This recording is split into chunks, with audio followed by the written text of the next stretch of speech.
Hello everybody, welcome back to HardReset.Info channel. In today's video, I'll show you how to add custom sounds to your soundboard on a Discord server.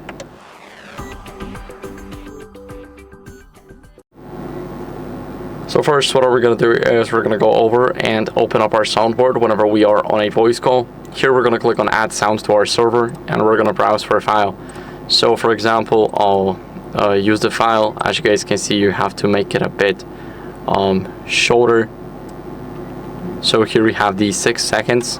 Now we're gonna give it a name, hello, and the related emoji that we can put.